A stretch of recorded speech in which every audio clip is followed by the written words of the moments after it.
Colorado, you guys have been fucking amazing for the last 10 years.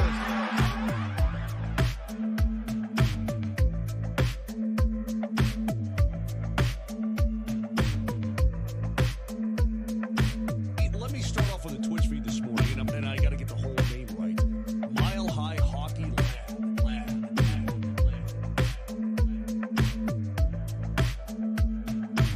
The city of Denver, the state of Colorado, you guys have been fucking amazing for the last 10 years.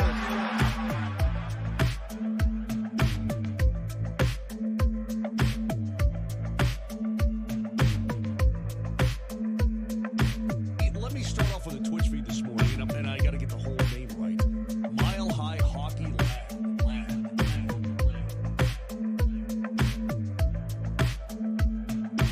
The city of Denver, the state of Colorado, you guys have been fucking amazing for the last 10 years.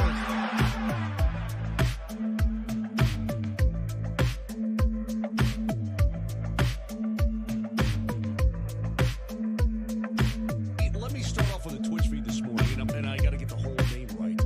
Mile High Hockey Lab.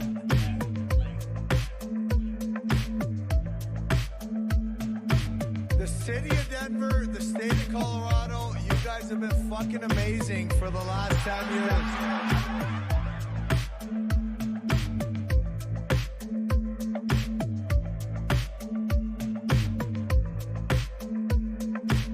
Let me start off with a Twitch feed this morning, and I got to get the whole name right.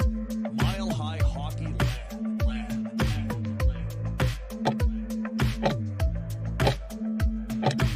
The city of Denver, the state of Colorado, you guys have been fucking amazing. Welcome to the Mile High Hockey Lab.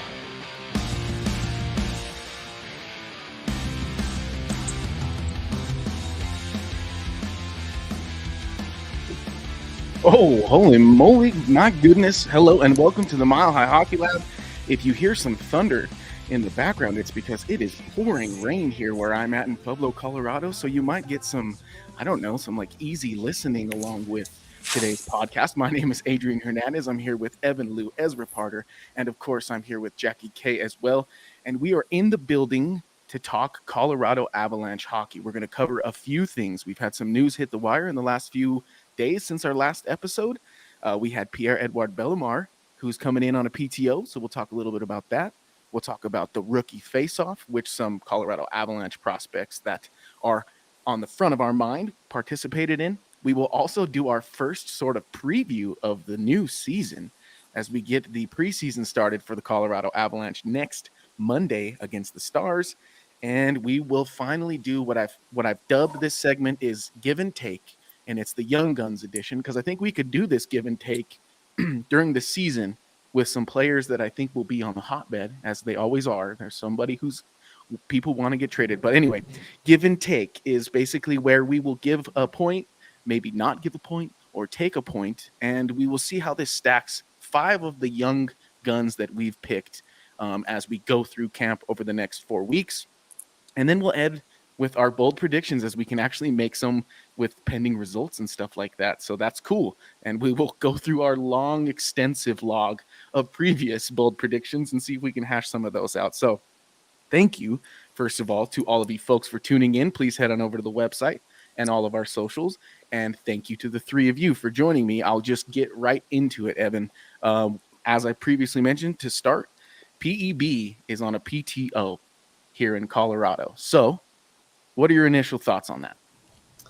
I don't know why but I was surprised. I feel like I shouldn't be surprised by that, because I mean, we've gone over time and time again how the Avs love to go back to all reliables, right? That they like familiar faces. Keyword old. Done from Pierre-Edouard Bellemare a couple years ago, and went other ways with Andrew Cogliano and Darren Helm, and like, I don't know if he's going to be as good as he was, but you know, two years down the line, he's almost 40 years old now.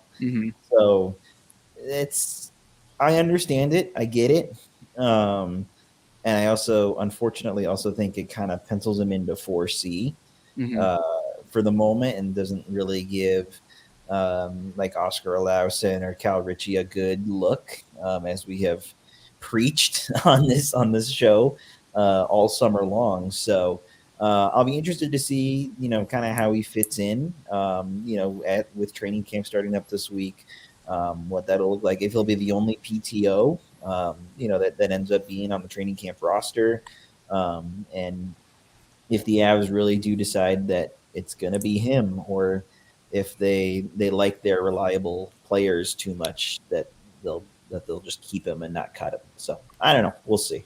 Well, I hear that sort of complaint, I guess, for lack of a better term. I can acknowledge that because I felt the same way as soon as I saw it. But what I'm hoping for, and Jackie, maybe you can expand on your hope for this as well, is that Bellemare's brought in to be a part of camp and to show these young guys what it means to be a pro. As a guy who kind of had an unorthodox approach to making the league, being a Frenchman and stuff like that, he really did have to sink his teeth into becoming a pro's pro. So I'm hopeful that that's more of the thinking. But Jackie, are you optimistic in that sense, or are you kind of like Evan and thinking, no, this is just them going back to the well and what they know? Probably the latter, because are they really going to cut him? I mean, if it's just to have like a veteran around for preseason or whatever, I wouldn't put him in the same category as like when they signed random guys like Glenn Cross and others that never made the team. I mean, they know who he is. Is it kind of like he's already penciled in unless he just looks completely washed up? I don't know, because they know him so well. They respect him so much. Is he really showing up just to be a camp body? To me, that doesn't really add up. So my thoughts on it are like, could he be better than Wagner? Sure. Like in a vacuum, if it's truly between the two of them, okay, fine. But like we had discussed last week, more openings mean more chances for the young guys. And even though we don't really want a young guy at 4C, it's also just a roster spot. It's on paper. You can move guys around. So we'll see how it shakes out. At least it's only one, which we talked about last week, seemed pretty light for them. And considering if it's true that Lekkonen's not going to start the season on time, thank you, Nathan McKinnon, for that.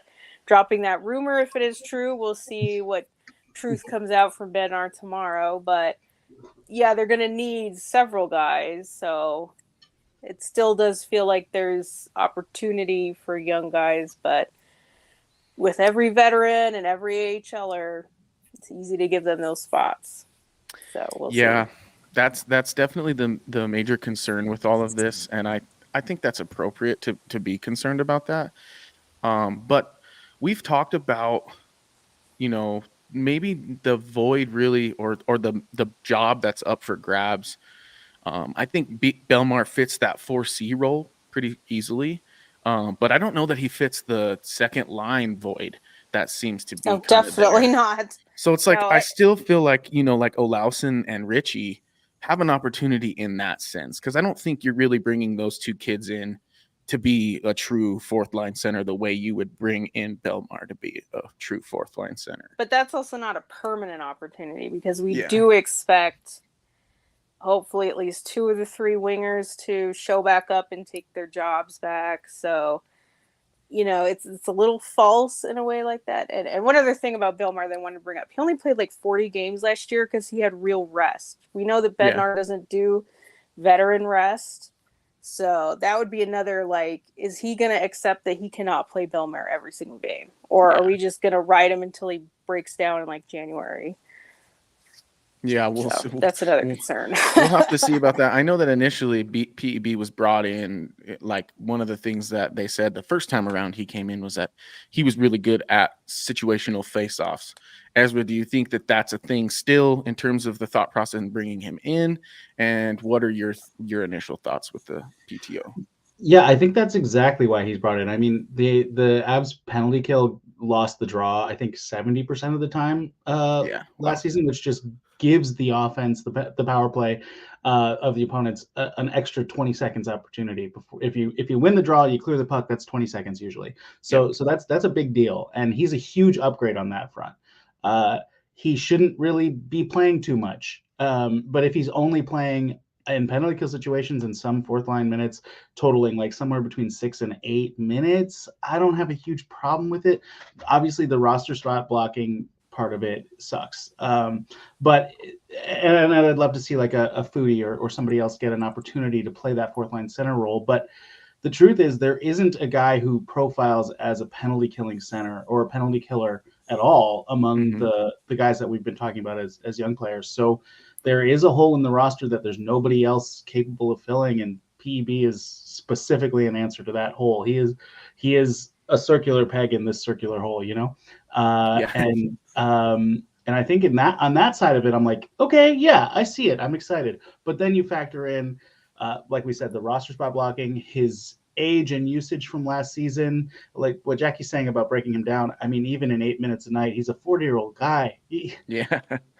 I'm 33 and I would die, but I'm out. So, you know, he is definitely not a guy that we can count on playing a full season. And that's kind of interestingly the theme of a lot of the guys brought in this year is there are a lot of guys who are just like, okay, we'll probably get like 40 to 60 games out of them, and then the rest of it will fill in around the edges. And it's true for like Lehkonen, Landeskog, Nichushkin. It's true for so many players on this roster. It's very interesting.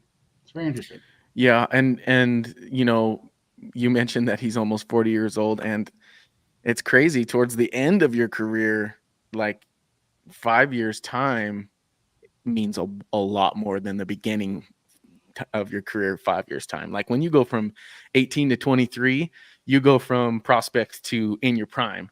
When you go from in 2019, you know, he was 35 years old when we first signed him to now almost 40. That's a big difference. And I agree with you. Like there's just it's not a long-term solution.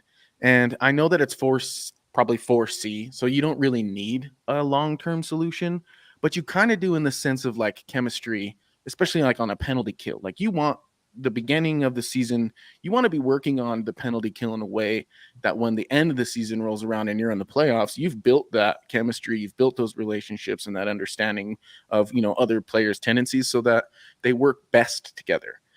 So I'm still not sold. I think he's more of a kind of like a just somebody to bring in so that he can put the young guys under his wing and say, these are the little things I do, take them with you or don't, but these are the little things that I've done throughout my career that have helped me set myself apart in camps going in where it didn't look like I was going to be on the team. And this is what I did. This is what you can do. So I think there's more of that going on than really him coming into play. At least I hope. Then he can join Cogliano in the front office development team, right? Yes. I mean, I love that idea too. Yeah, but all of that makes sense. I just think he's a great person, a great personality. Yeah. So I mean that's cool to have that back. Absolutely. I just think if he can skate well enough for Bednar to be like, yeah, I'll put him on the ice, he's going to do it. Yeah, so, you're not wrong about that. And that's what we'll find out in training camp. Can he keep up? Yep. That's the only question with him, because we know what he will do if he's in the lineup. We know what he won't do if he's in the lineup, but the question is, can he keep up and get that spot? Yep. Well, it's pretty easy to say and think that the rookies won't have much of a problem keeping up, at least the upper echelon rookies. And we saw those upper echelon rookies in the rookie face-off this past weekend and sort of the week. Evan, or anyone really, who took in and soaked up some of the rookie face-off. What are your major takeaways? Did you like what you saw? What didn't you like? Evan, you go first if you got something for me. I mean, I was very busy this weekend, unfortunately. So I only caught most of the first game and then part of the second game. I didn't even catch yesterday's game against the Sharks. So I was just too caught up. Monday classes. Exactly. But, I mean, I think really the big takeaway that I had, at least, from game one, and then also just watching clips of game three and even game two, or I guess not game two, but game one and game three, was just the dominance of Cal Ritchie. I mean, the 2 assists that he provided, I mean, those are high IQ hockey plays where he's simply holding onto the puck and, you know, maybe doesn't even see his teammate on the other side of the ice wide open, ready for the shot. For the open net, right? But he drags all these players with him, and they're all puck watching, so then he can open up the ice for his teammates to put it in. And I saw that at development camp as well in July. when he was there for that scrimmage as well. And like it's just out of this world, for lack of a better term. Now, I do want to pump the brakes a little bit because I know that we have been hyping up Cal Ritchie a whole bunch, and I don't want to make him sound like the next Nathan McKinnon and like Cale Makar, like something crazy, because we don't know what we don't know what he has against NHL caliber players yet. I mean, we just we don't. So this will be a big tell this week. If one, he can do similar things that he did at rookie camp at the rookie tournament face off.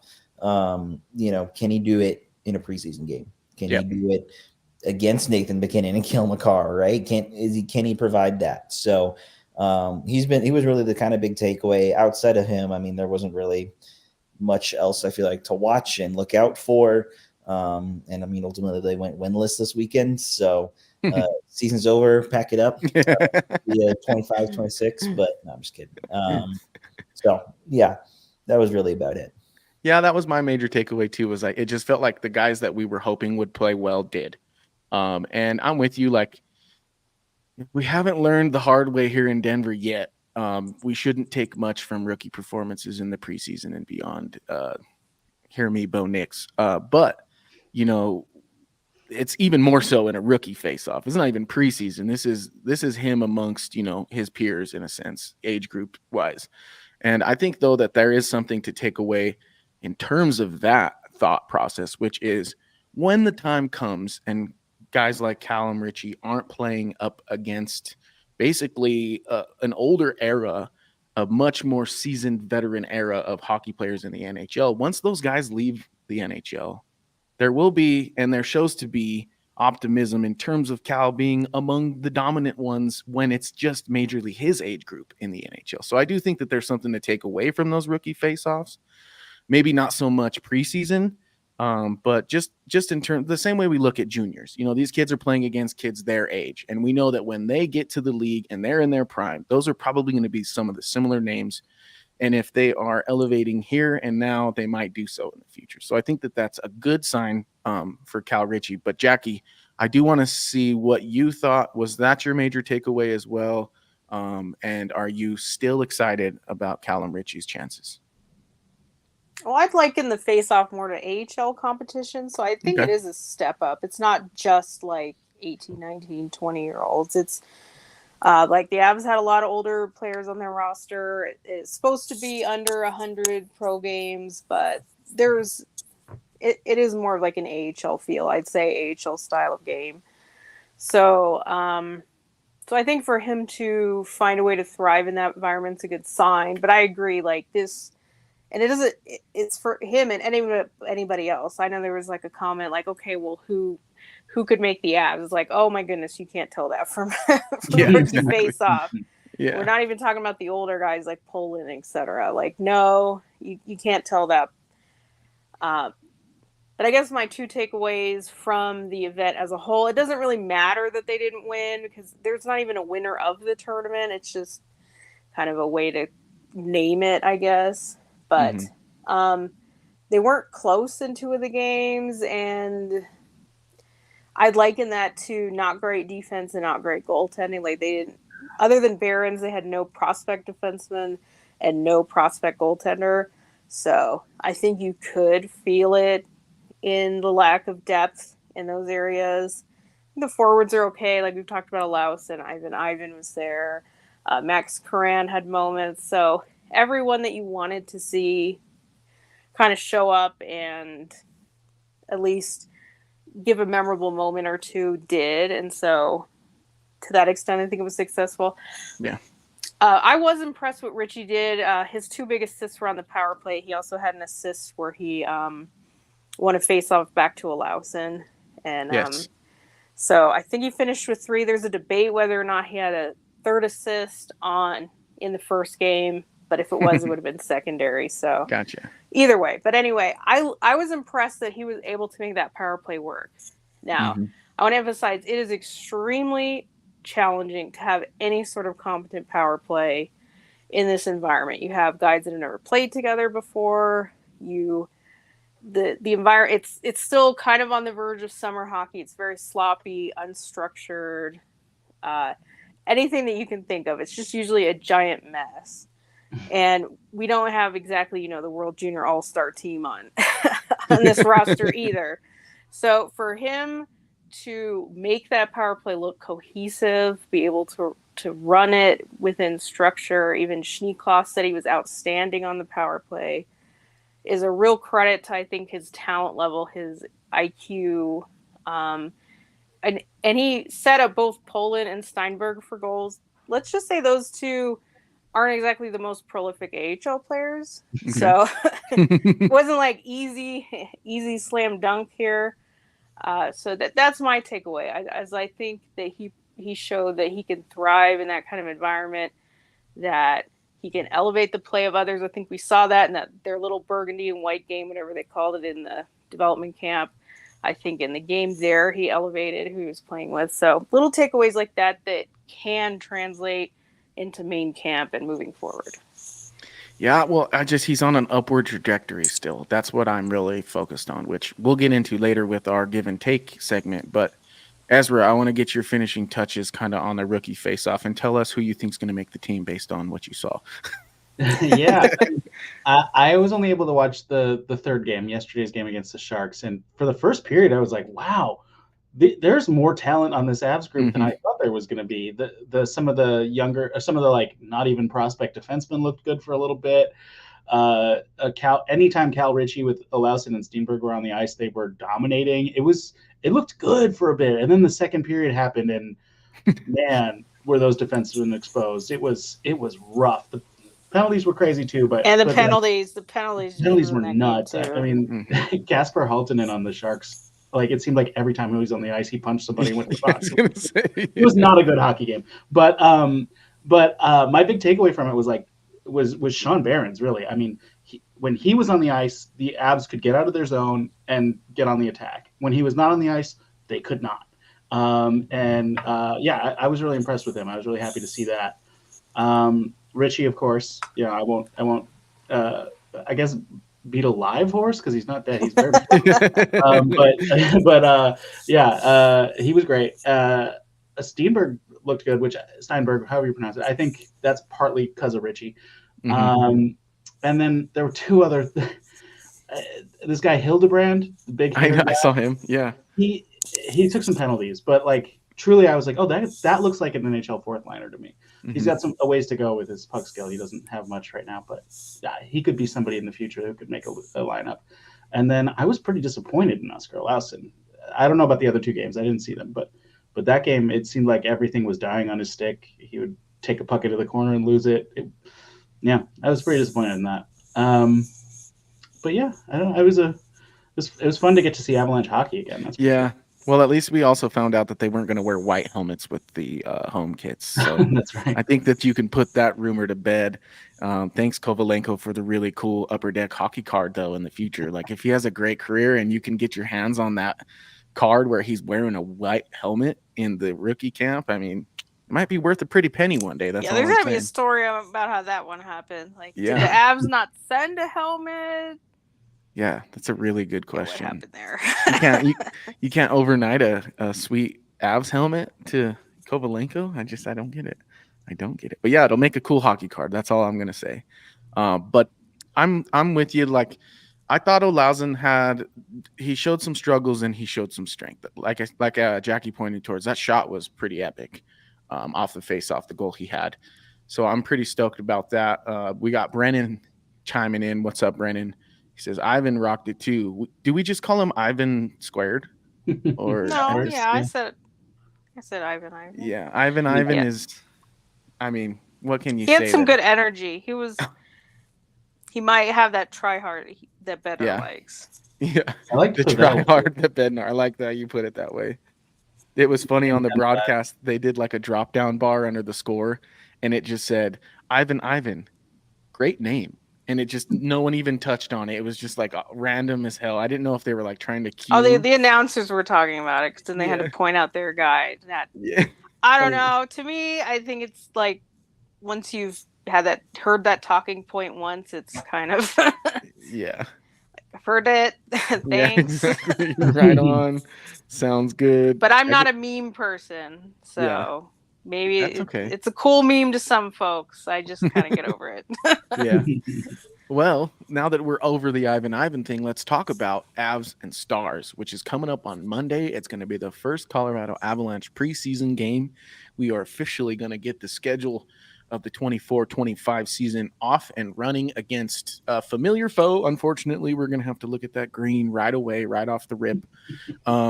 But Ezra, I'm going to start with you because I feel like lately you've been getting the very end of all the questions and everything's already been touched on. So I'm going to start you at the front this time.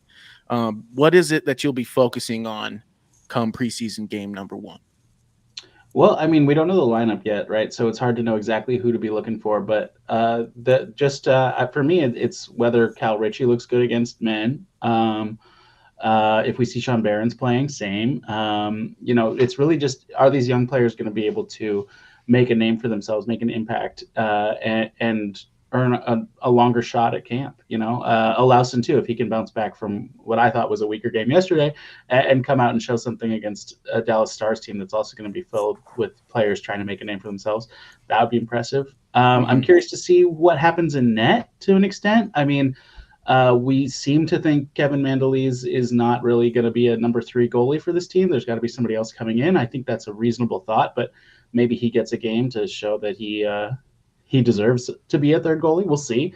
And yeah, ultimately it's going to be about who's in the lineup for this first one. Cause I think generally with these preseason games, you get a ton of shuffling from game to game. The lineup's not really indicative of anybody's, chances to make the roster or anything. They're just trying to see who fits with who deserves another shot and those kinds of things. So until we know who's playing, it's hard to know exactly what to look for, but yeah, let's see what these young guys do.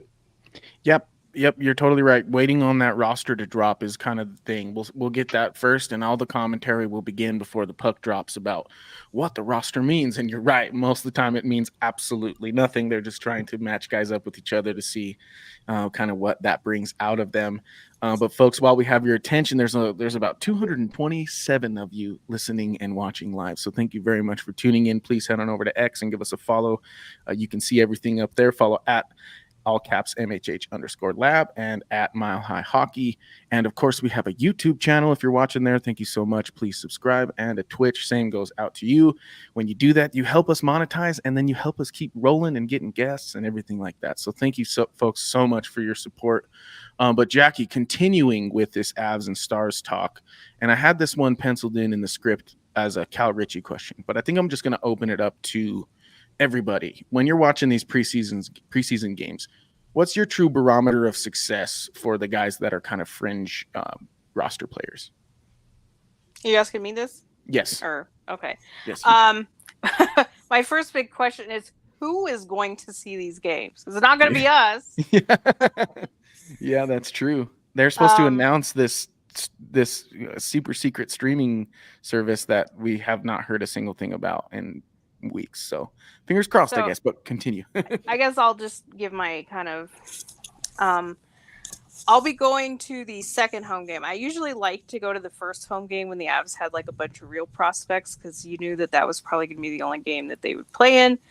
However, I've decided to instead go to the second home game, and so I will at least be seeing that one live and can offer my thoughts and opinions on what actually happened on the ice. And I believe the last home game, the one against Vegas, I think is going to be televised on TNT.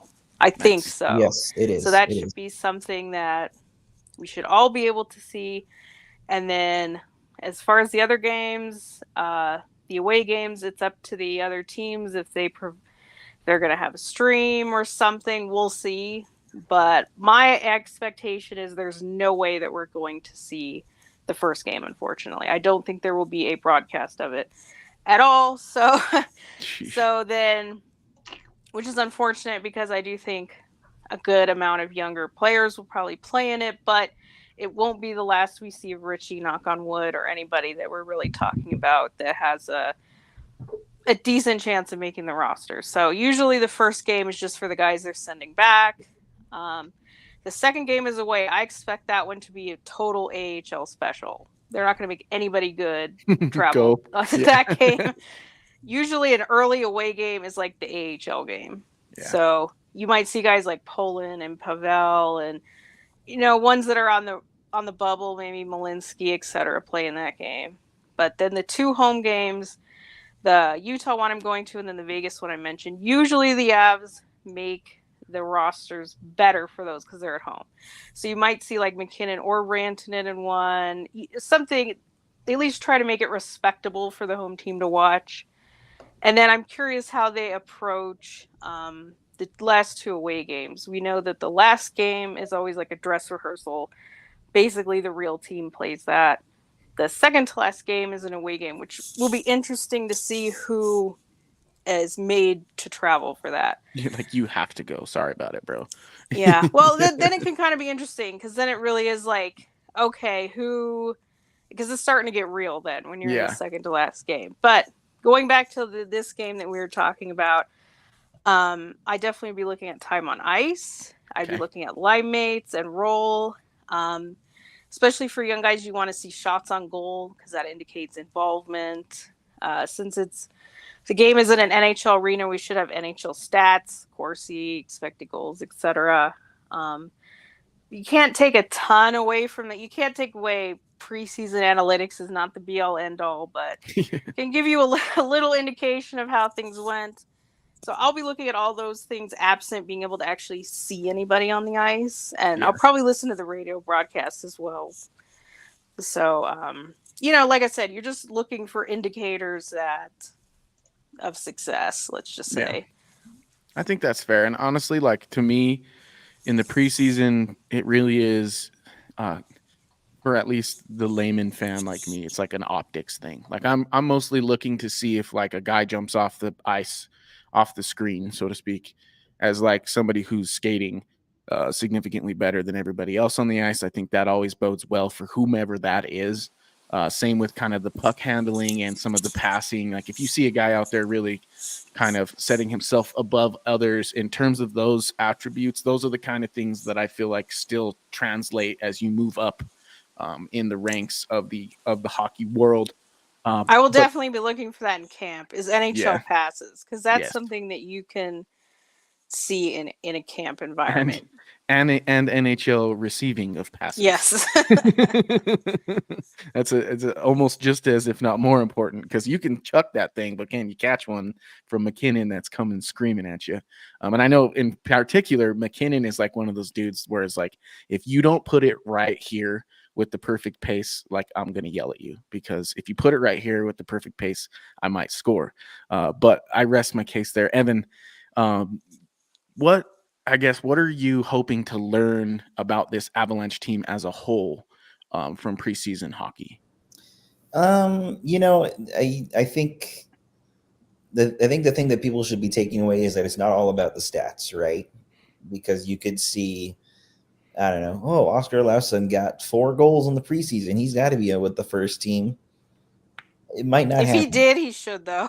He should, but it doesn't mean that he will. If anybody scores 4 goals in the preseason, they probably should be on the opening night roster. But no, I hear you. But I just had to say, like, it's called doing the Riley Tufte, right? Yeah, exactly. Exactly. That's a good standout right there. Is Riley Tufte last season? He was really good in the preseason, and it didn't pan out. Oh well, probably for the better. But But I mean, it is about the optics. Like, you got to see, are people putting in the hard work? Are they putting in the dedication? Like, and that's another reason why I think Cal Ritchie has a leg up on these others, because I think he's been in Denver since July, for development camp, and been putting in the work and being with the team and learning and whatnot. And that should give him some brownie points, but I don't know if it will. The other thing that I also want to touch on a little bit, and Ezra already kind of touched on it a little bit, but going back to goaltending, I'm still interested in what they do with Annunen and like the second goaltender situation, because I know we've kind of touched on that a little bit. Of, will the Avs dabble in the why am I forgetting what it's called, the waiver wire? Will they be looking for perhaps a second goaltender, or the third goaltender between Annunen and Mandolese, all that sort of stuff. And I think part of that comes with preseason performance for Annunen, right?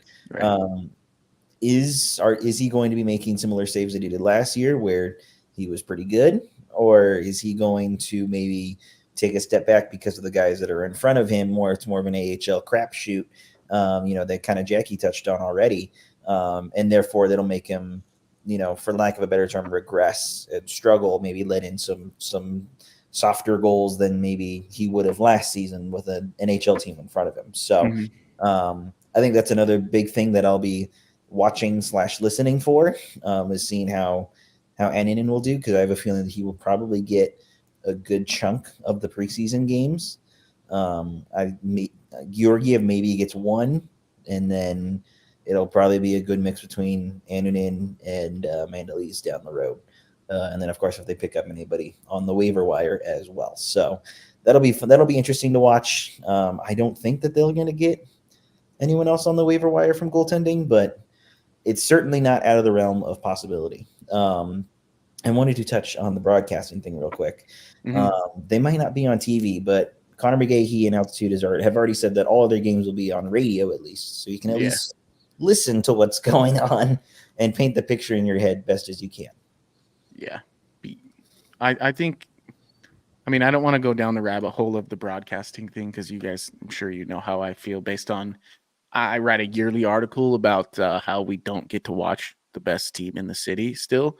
At least if you're a Nugget fan or an Avalanche fan, that's true, that statement. So, but hopefully, that comes to a resolution soon, and we can all just, tweet about the game rather than about not being able to watch the game. So that will be wonderful. And then we can hear Connor McGahey on the radio though this coming week for the preseason game. So that'll be nice too, Connor, with his classic goal calls for everyone. So we'll see what he has in his pockets for these young guys and these guys in the AHL that he might not be used to calling goals for. So that'll be interesting.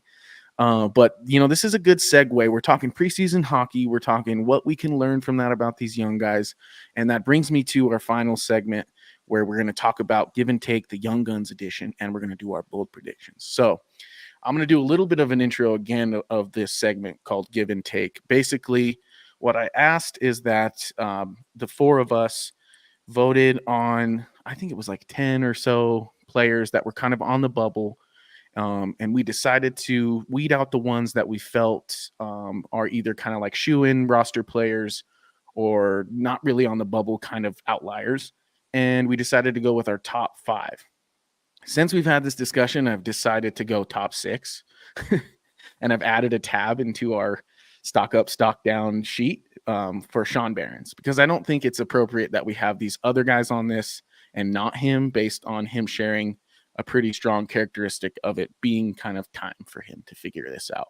So I put him on the list. If you guys want to go make your votes, you can do that now. But basically, I'm going to share my screen here, and you folks are going to get a look at kind of what we've been working on. We are going to give a point. We're going to give 0 points, but I think Jackie might have given 2 points just because I was going to ask, is that allowed? But you did it, so I think it's allowed. Like you felt it. So we're gonna go with that. So basically every week we're gonna vote, we're gonna give them points. I think we'll cap it at 2, Jackie. So if you're feeling bullish 2, if you're feeling really bad, we can go. I'll make them rare. 2. We won't do 2 all the time. But basically it'll put them on a ticker that looks something like this, and you can see kind of how each of them stand as of week 1 based on our votes. We got Cal Ritchie sitting up top, pretty hefty gap between he and Olausson with 5 points, Olausson with 1. We got Foodie just sticking it out, and we had Kovalenko, who lost a point in this first week's voting. Let's go look at Kovalenko's and see who that was. Evan. I gotta ask why. I was so confused. So go ahead. Well, let me first do this because I've been dying to do it, but Kovalenko's going down. Tell me why. It's a good soundbite. It's a good one. So maybe this is just me doing it wrong, because I've been looking at too many charts and doing too many math with accounting classes. So anyway, so I would have had Kovalenko at 1. but I think that Richie has kind of taken over that slot for the time being. Okay. So that's why I have Richie going up a point and Kovalenko going down a point. Basically, just swapping places. So Kovalenko is still probably number 2 for me on that list of those 6 players. And that's not necessarily a knock against Kovalenko. It's just more so that we have seen a lot out of Richie recently, and we haven't seen a lot out of Kovalenko as of late. He hasn't even really been heavily involved with like the informal skates until like the last like week, if even. Right. So that's mostly what it is. Does that mean that I think Kovalenko is going to miss being on the roster, the Avs main roster? No, I don't think so. Okay. I think it just means no. I think it just means that, at least in my opinion, that Richie maybe has a better chance at it now just because of where he has been and what he's done in the last month plus with the Avs and these informal skates and whatnot. So don't be surprised if that changes by next week. For sure. Okay. I mean, that makes sense. So, like, for someone to go up, someone has to go down. Like, they all just can't go up. I mean, I wouldn't have put him down based on just he didn't even play, but that makes sense. So, like, if someone's going up, someone else got to be going down. Well, so I guess maybe I'll do the hot take. Like, I can't do it on my thing right now, so I will hot take. I'll give Barons a -1. Okay, I'm gonna put you in right now for that. Whoa. Explain that. Because of what you saw at rookies, or because you gave Richie the +2?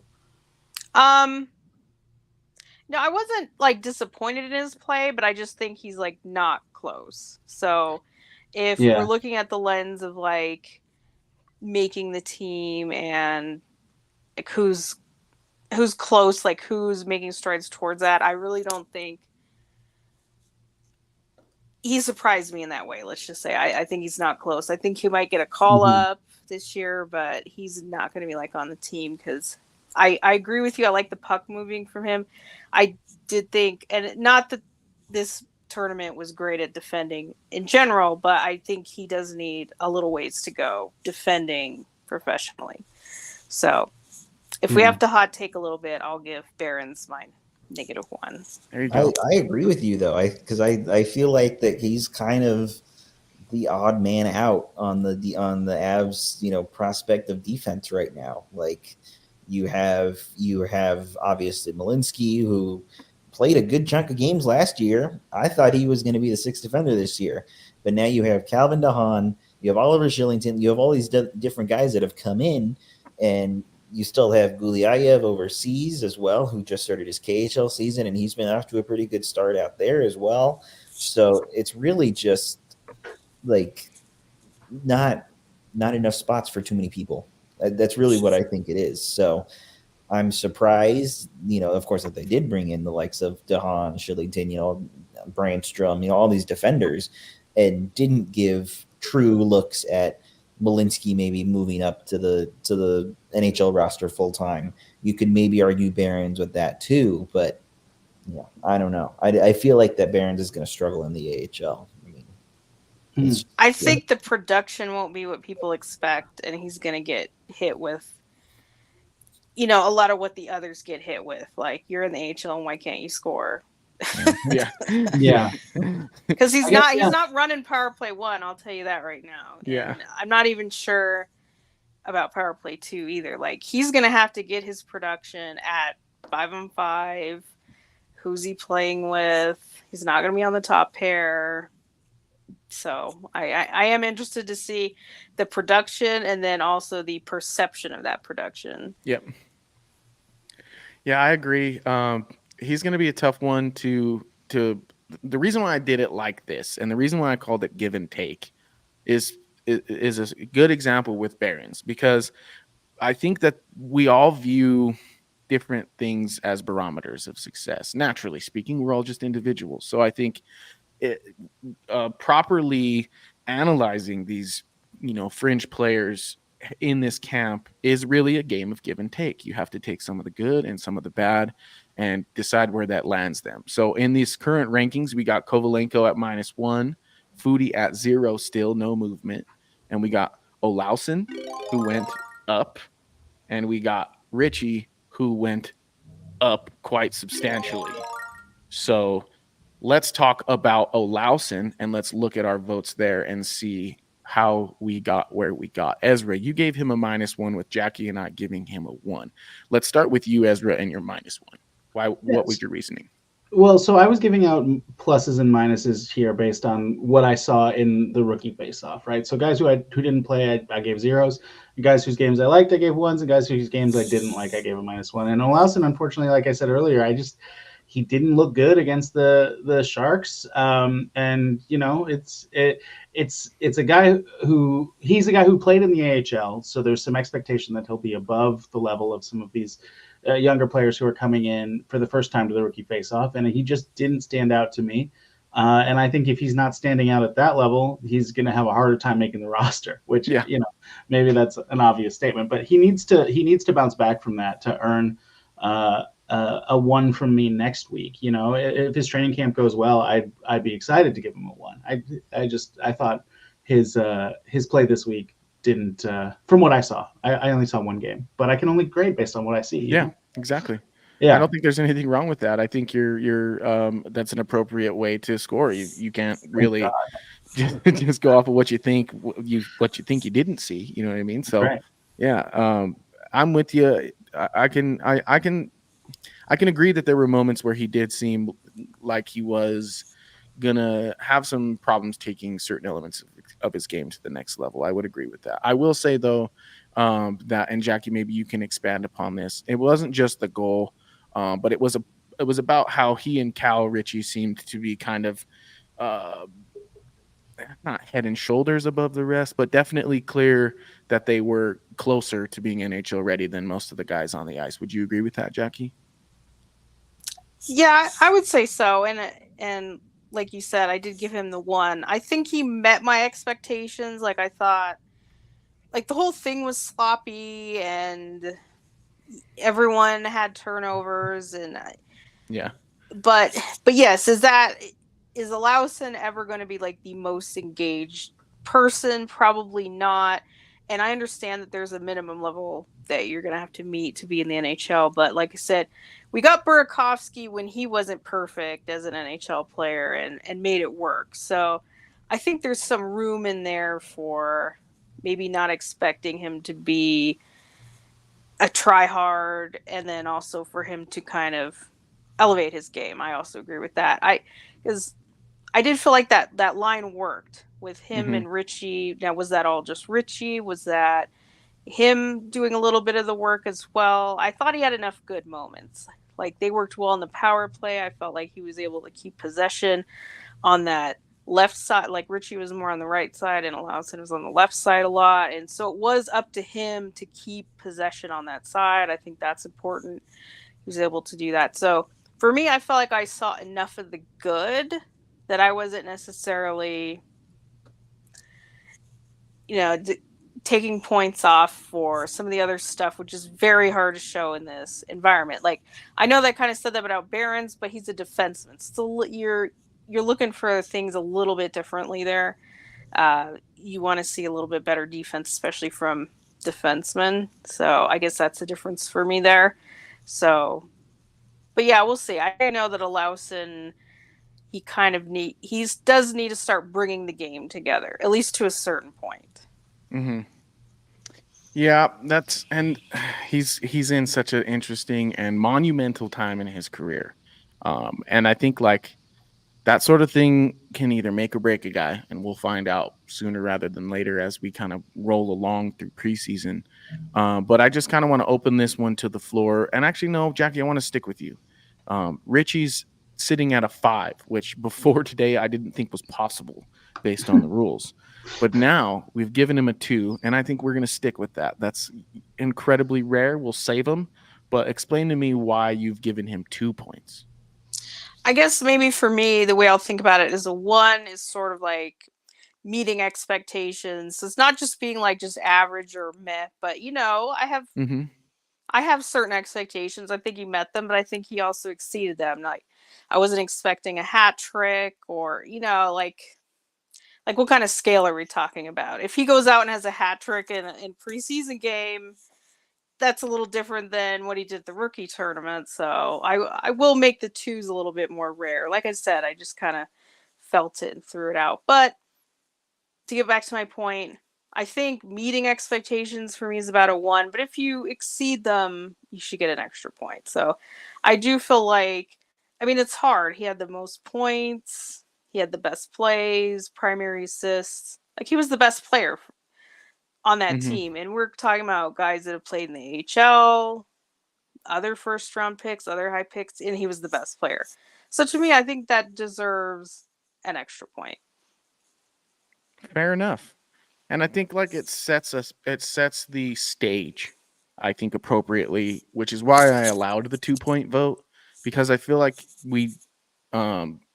it's a true indicator of where these guys stand in proximity to each other. I do think that there's a little bit of a gap between Ritchie and Olausson. I don't think that that's a stretch by any means. So I think like this is an appropriate summation of where these guys. Yeah, and I think that's fair. And they were picked, I think, I think Ritchie's 27 and Olausson is 28, I think.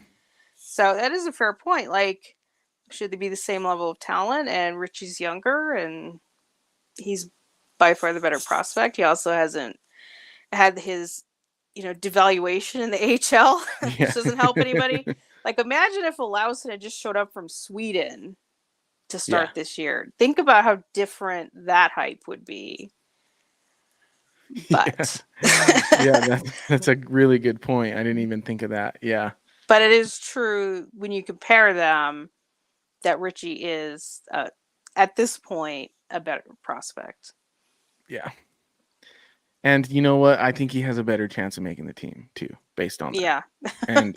and that's why we're doing this, because what I want to put on display is how this changes throughout these next 4 weeks. Because when that 4th week comes, one, we'll know who's still on the team of these guys, and we'll get to look at that last couple preseason games and think to ourselves, who really did what they came to camp to do.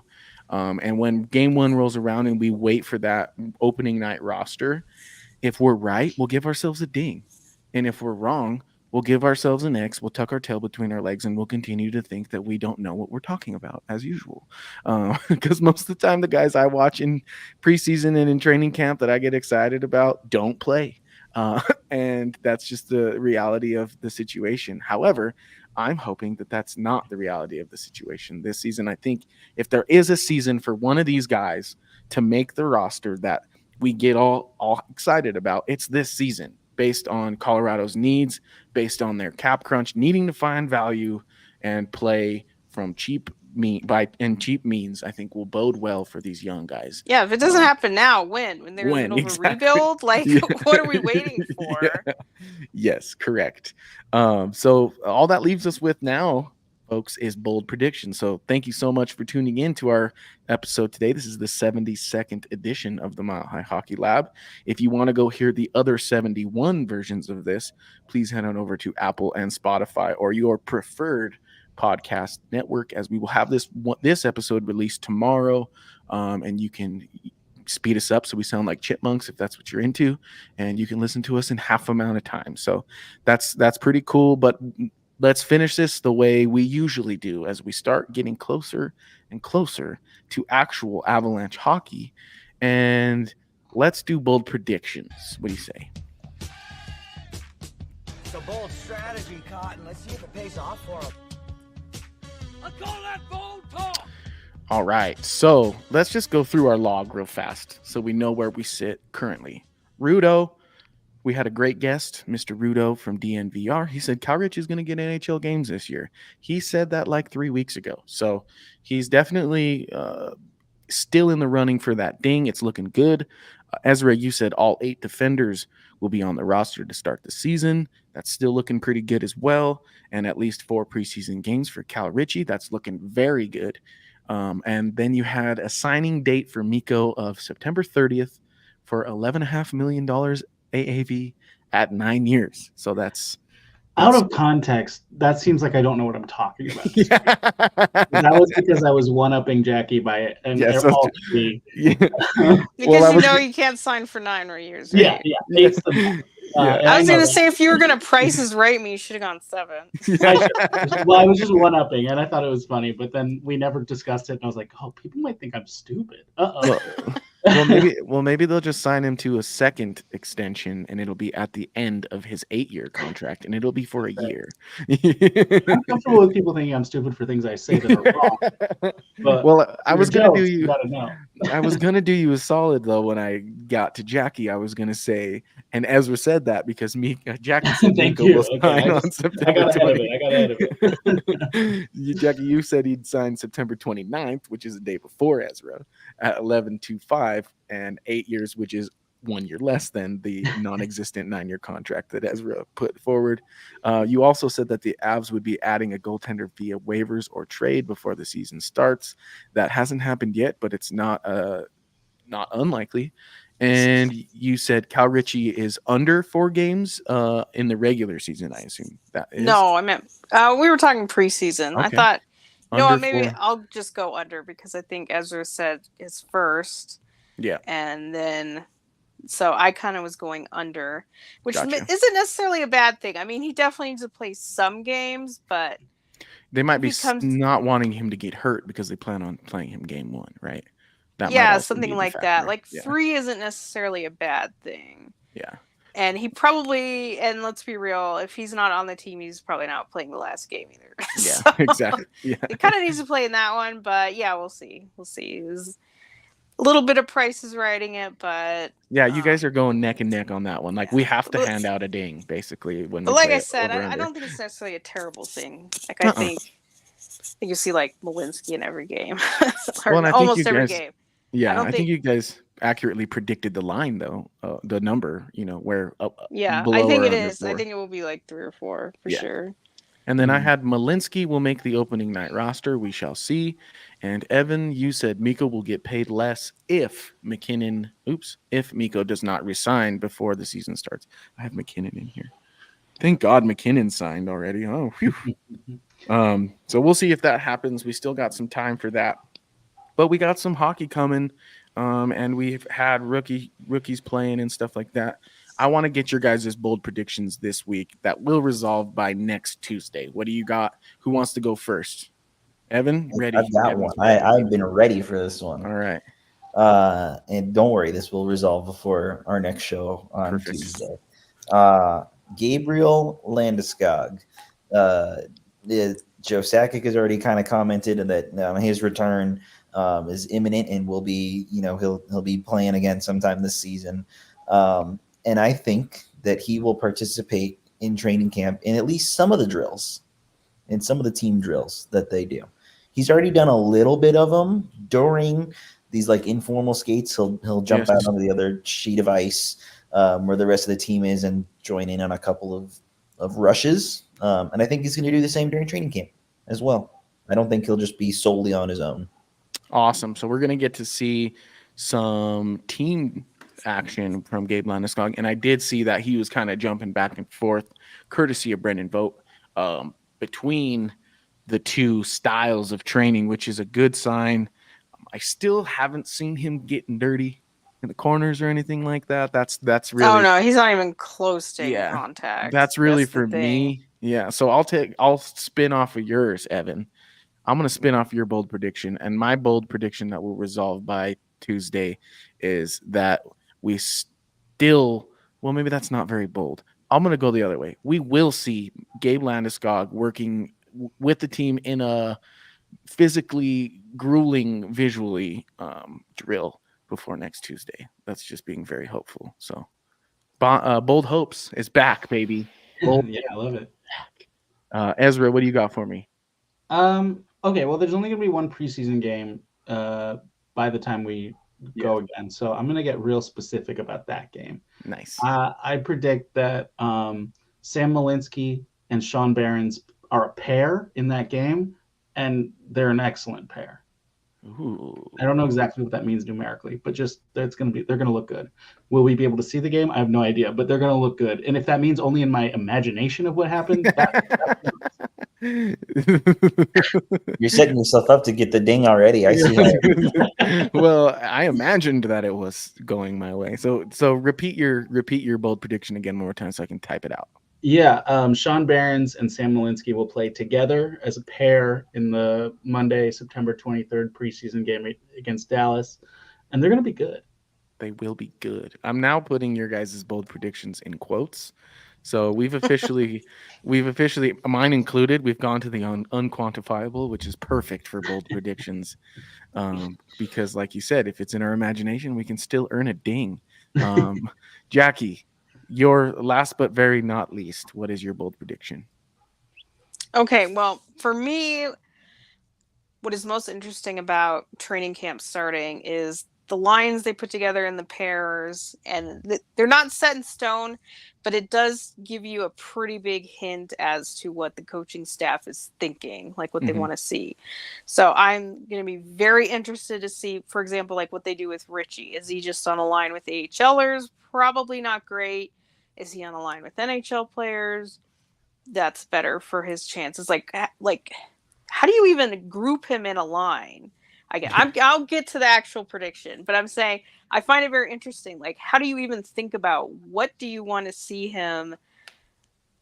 Like, do you put him on middle stats wing because you want to see what he looks like against top 6 guys? Do you give him sort of a 4C look with maybe like a Parker Kelly and a Logan O'Connor to see what that looks like? Do you just put him with like Foodie and a Lawson and call that an AHL line?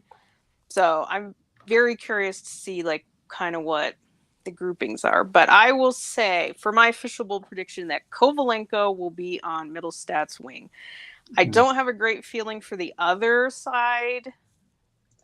I don't want to have to hamstring myself. So my official prediction is Kovalenko starts on middle stats line. Okay. And I think that'll be the key. That'll be huge because Middlestat doesn't have wingers. So yeah. That's that. What do they want with that line? Yes, exactly. That's the void in the second line that really needs to be filled. And I don't think they're going to put Richie there. I mean, it'd be cool. It'd be interesting.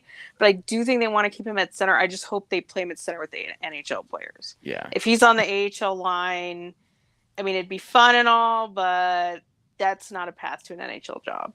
If they're keeping Richie at center, I mean, that could move Colton to the left wing, second line left wing. Yeah. I mean, if that's the look, that's awesome. But I'm just saying as far as like they're thinking with what they want to see at camp.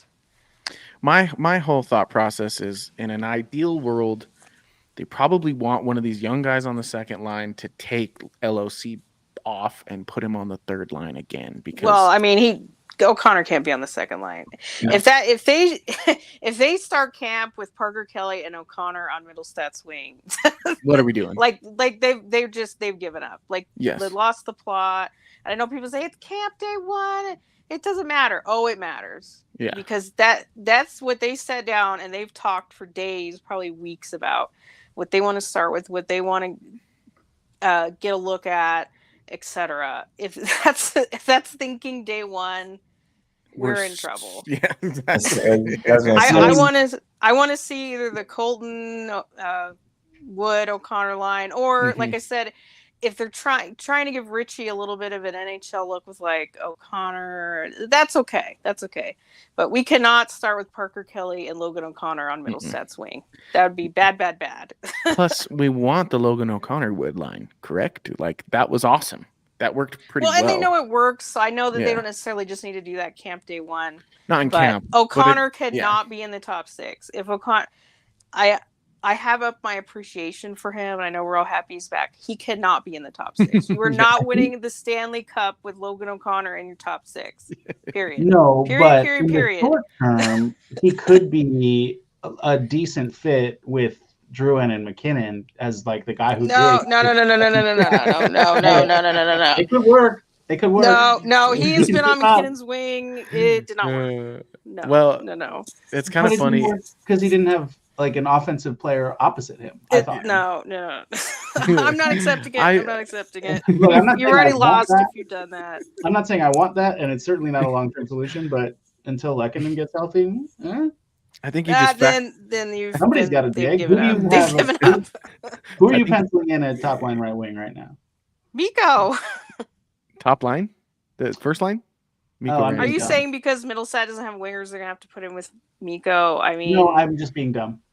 Oh, okay. I was gonna say, I think you just factory reset, Jackie. Like we're having. No, I think I guess it's possible that they need to give Middlestat something, but well, Miko's not signed yet, so what I was looking at didn't like his extension's not signed yet, so what I was looking at didn't have him, and I just have him. Well, brain blanked. Yeah, but that's fine. Because we're thinking Drouin, McKinnon, Miko, right? Yeah, I think so. Then we're thinking Casey probably is the only solidified. What do we think? Part of the second line, or who you got at left wing? Who am I missing? Nobody. I like Kovalenko. Right, so I like either Kovalenko. wing. That's the only one that feels. I mean, Kovalenko Olausen is interesting, but it doesn't. They wouldn't do that. I mean, if it's Kovalenko, it's Kelly. If they did like Colton, Middlestat, Kovalenko, I think that could be an okay line. Like I said, I guess they could talk themselves into doing Miko with Middlestat. They don't like that. They just like the top line to be the top line. You could see the argument that like Middlestat needs a real NHL top 6 player because he still has to prove a lot to prove and room to grow. And you do want to help him out with like talent. But I guess that's a conversation down the line. I don't think they're not going to do that in camp. I would be surprised if they put Miko with Middlestat to start camp. I think they're just going to go with the top line as is, and then probably give Middlestat one of the young guys and then one other NHL guy probably. Kelly or Wood or Colton. Yeah. As we look at this one, Peter Mann says Barons and Malinsky is an imaginary, awesome, good pair. Right? That's what I'm thinking, man. I like Barons' defensive. I could see them like play that rock. in the preseason game. I could see it. I wouldn't love them as a pair in a real NHL game because it's just two small guys, but I do like them as let's see what they got in the preseason. Yeah. But does Malinsky need to be paired with NHL players to have an NHL job? But the first game is definitely just going to be a lot of fodder. Yeah. So that's not like the long-term pair there. Yeah. I don't think. Yeah. Well, if Evan keeps mistaking Malinsky for Cale Makar in the preseason, then I think he's going to have a good chance of making the team. So I could put it down as a bold prediction. I still think they are not going to waive him. Will not. I'm going to do it because we got 4 I don't already. think they will. And I know that I forget one of you said that they were going to keep 8 defensemen, so it's kind of the same. But I don't think they're going to waive him. I just think Jackie, they're going to give him the year.